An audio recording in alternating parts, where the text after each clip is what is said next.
Hello friends, ஒரு ஹெல்தியான weight loss journey பற்றியான ஒரு டிப்ஸ் தான் நான் இன்றைக்கி ஷேர் பண்ண போகிறேன். ஸோ நம்மால் நிறையா பேர்த்துக்கு நம்ம கரெக்டான வெயிட் இருக்குமா அப்படிங்கிற ஒரு டவுட் எல்லாத்துக்குமே இருக்குது. ஓகே, அது எப்படி நம்ம கால்குலேட் பண்ணணும் அப்படின்னு பார்த்தீங்கன்னா, அதுக்கு தான் பிஎம்ஐ அப்படிங்கிற ஒரு கான்செப்ட் இருக்குது. ஸோ பிஎம்ஐனா பாடி மாஸ் இன்டெக்ஸ் அப்படின்னு சொல்லுவாங்க. ஓகே, இந்த வேல்யூ வச்சு தான் உங்களோட பாடியோட வெயிட் அண்டர் வெயிட்டில் இருக்கா, நார்மலில் இருக்கா, இல்லை எடை அதிகமாக இருக்கா அப்படிங்கிறத நம்மளால கால்குலேட் பண்ண முடியும்.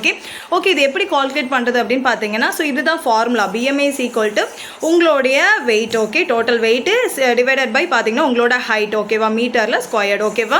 ஸோ இது எப்படி கால்குலேட் பண்ணலாம்? ஃபார் எக்ஸாம்பிளுக்கு என்னோட வெயிட் பார்த்தீங்க அப்படின்னா 113 கிலோ இருக்குது அப்படின்னா, ஸோ என்னோட ஹைட் 170 இருக்குதுன்னு வச்சுக்கோங்களேன் எக்ஸாம்பிளுக்கு. ஸோ அப்போ நீங்கள் பார்த்தீங்கன்னா BMI is equal to 113 divided by 1.7 into 1.7 மீட்டரில் கன்வெர்ட் பண்ணுறப்போ ஸோ என்னோட வேல்யூ பார்த்தீங்கன்னா 39. ஓகே, இப்போ இங்கே பாருங்கள் பிஎம்ஐ சார்ட் பார்த்தீங்க அப்படின்னா ஸோ 25 எபோவ் இருந்ததுனாலே நமக்கு வெயிட் அதிகமாக இருக்கும் தான் அர்த்தம். ஸோ 39 அப்படிங்கிறப்ப ரொம்ப எக்ஸ்ட்ரீம் லெவல். கண்டிப்பாக நம்ம வெயிட் லாஸ் பண்ணணும். ஸோ எடை அதிகமாக இருந்தாலும் நமக்கு நிறைய பிரச்சனை இருக்குது, எடை கம்மியாக இருந்தாலும் நமக்கு அதிக பிரச்சனை இருக்குது. ஓகேவா. ஸோ எப்பவுமே நம்மளோட ஹைட்டுக்கு ஏற்ற வெயிட் கண்டிப்பாக நாம இருக்கணும். ஓகே, உங்களோட பிஎம்ஐ வேல்யூவை இன்றைக்கே நீங்கள் கால்குலேட் பண்ணுங்கள். ஸோ உங்களோட பிஎம்ஐ வேல்யூ அதிகமாக இருக்குது அப்படின்னா டோன்ட் வரி. ஸோ நான் நெக்ஸ்ட் வீடியோவில் எப்படி வெயிட் லாஸ் பண்ணலாம் அப்படிங்கிறதுக்கான டிப்ஸ் நான் உங்களுக்கு ஷேர் பண்ணுறேன்.